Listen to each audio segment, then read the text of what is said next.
Hey Flosstube, it's Lori of Mischievous Stitches. Happy Sunday. I hope everyone is finding a few minutes of your day to cross a few X's. I know that I plan to spend an hour or so after filming this video and work a little more on my current piece, which is Rose Quaker.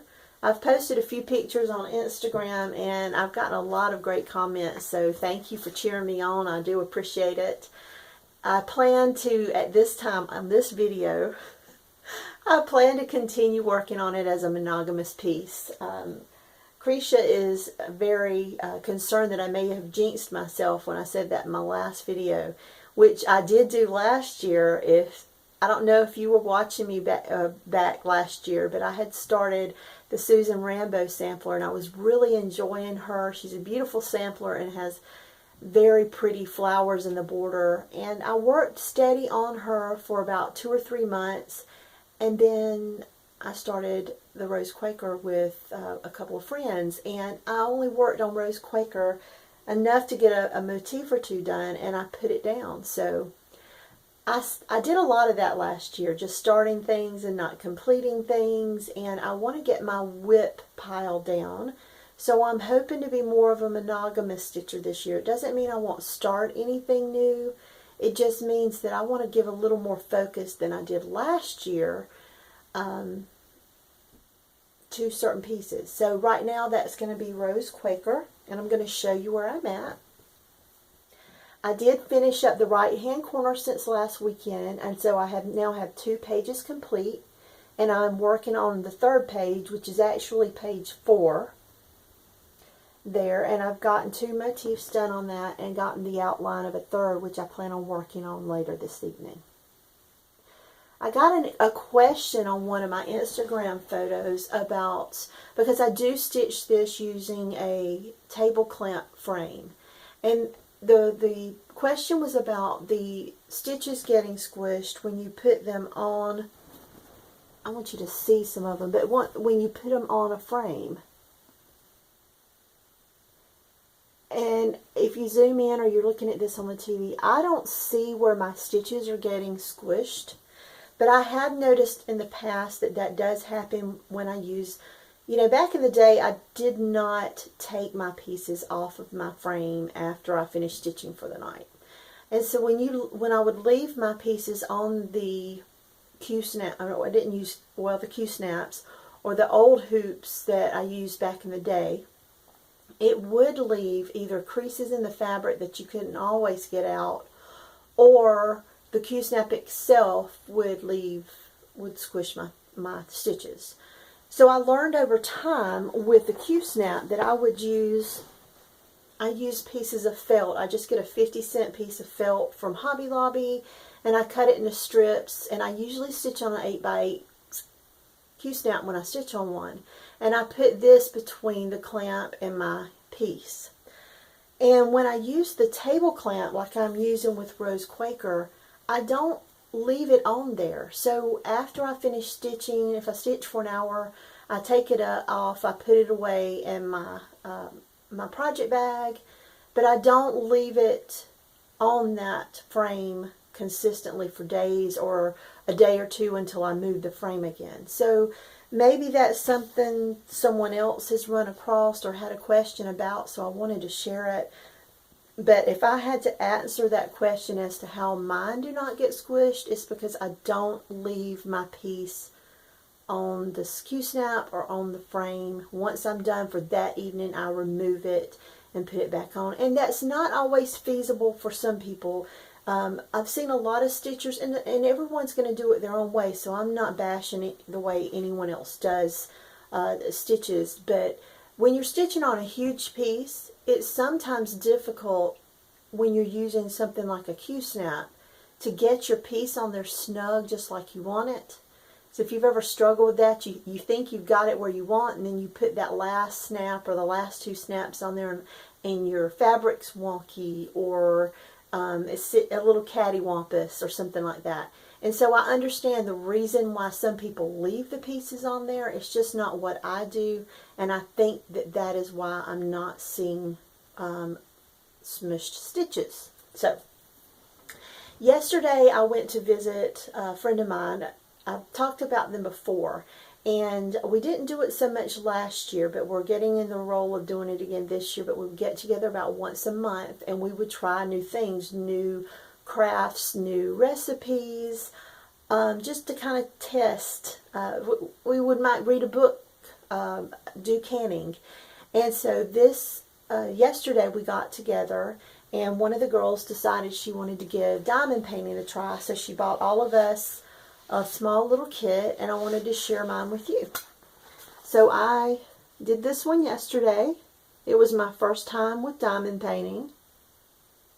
It's a cute little pattern. I hope to go to Hobby Lobby tomorrow and find a little 8x8 frame to get this ready. Maybe an unfinished frame so I can paint it as I want and have it displayed next year.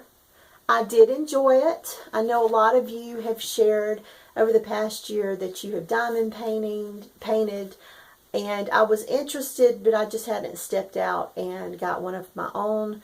I enjoyed it. I wouldn't mind doing it just as we did last night, just a few friends getting together to do it, but not that I don't like it. I did enjoy it, but I don't see myself getting more involved in it than what I've got right here. So it is right up our alley as far as stitchers, because it's, got a little pin, you're putting one little diamond, and it's a pre-gridded pattern, just like with cross stitch. So it's very similar, so I can see the interest. But I did enjoy getting together with my friends, and I'm glad I've got a little piece to display next Christmas. So I have that, and I came home and I had a little Valentine. Jen Upton here on Flosstube sent me a sweet little Valentine. And thank you, Jen. I do love it. As children, you exchange Valentines. If you remember, when we were in school, we would exchange Valentines, and they may have little suckers on them or little stickers that whoever you were giving it to had as a little gift. But it's been a long time since I've had a Valentine from a friend. So, Jen, I really appreciate it. It was very sweet. Thank you. And I also got one thing in this week. I was inspired by Laura, the cereal starter. She's on Brenda and the Cereal Starter here on Flosstube. If you've not seen them and you love samplers, you may want to pop on over to visit with them.